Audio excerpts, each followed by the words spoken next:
Chapter 1. Present Day, Goldenhills, Massachusetts. Molly stood in her spotless, newly remodeled designer kitchen and checked her shopping list one last time before driving across town to Gloria's, her favorite market, which specialized in organic produce, freshly caught seafood, and everything in between. She had 10 people coming over tonight for yet another one of Tanner's dinner parties. This morning, as he was leaving for the dental clinic, he'd said one word to her: perfection. He'd winked to soften his sharp command. It was her warning that the outcome of this dinner party would determine their future. Everything must be perfect. Tanner was a true perfectionist. A bit harsh, she thought, as she reached for the keys to her silver Mercedes, Tanner's gift to her on their 15th wedding anniversary. Now, nearing their 20th, she continued to drive the same car. It had seemed like only yesterday that she'd gifted him with a photograph of the 3 children in an exquisite silver frame, an acknowledgement of the best part of their life together.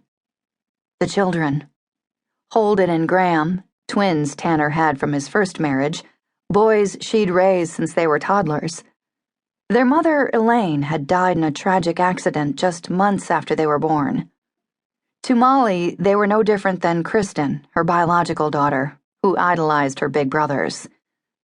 She remembered Tanner that day she'd given him the picture all those years ago. He had been preoccupied with something and had only glanced at the framed photo, tossing it aside as though it were merely a flyer advertising a window washing service or someone who was hoping to cut their grass. If he'd only known how hard it had been to schedule the photographer and get all 3 kids in the same place for the scheduled appointment, maybe he would have actually appreciated her thoughtful gift. She hadn't wanted or needed a new car then, didn't really like it all that much now. Her 8-year-old Range Rover had suited her just fine. She'd carted all kinds of sporting equipment when the boys played hockey, followed by football, stinky pads and all. Kristen had insisted on taking French horn lessons that she'd never quite got the hang of, but having such a large instrument was cool at the time, and she could fit it in the back of the Range Rover without a problem. Yes, she thought as she pulled out of the garage in her sleek and shiny car, her old Range Rover held many good memories, as did the other car, the one she'd had restored, which was now tucked safely away in a place where it belonged. She glanced in the rearview mirror as she backed out of the driveway, aware that she looked older than her actual age. She put her foot on the brake and brought the car to a sudden stop, pulled the visor down, and looked into the vanity mirror. Her blonde hair was more gray than blonde, and her green eyes were lusterless. Her eyelids had begun to sag, and her once full mouth drooped in a permanent frown. She traced the web of wrinkles around her eyes, then quickly raised the visor. Shifting into park, she wondered when she'd begun to look so old.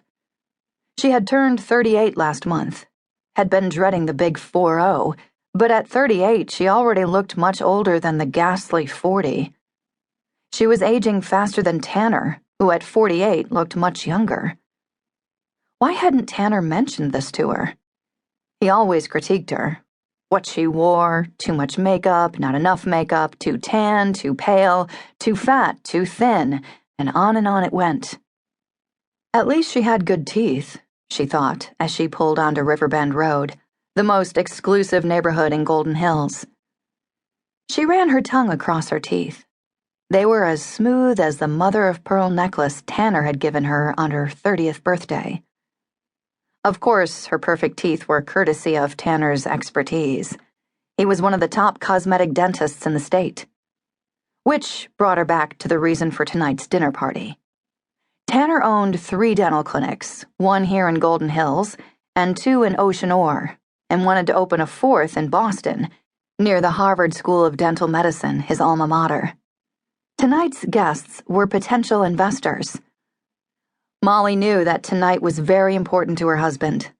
She truly appreciated his hard work and dedication, but there were times when she thought he took his business drive to the extreme.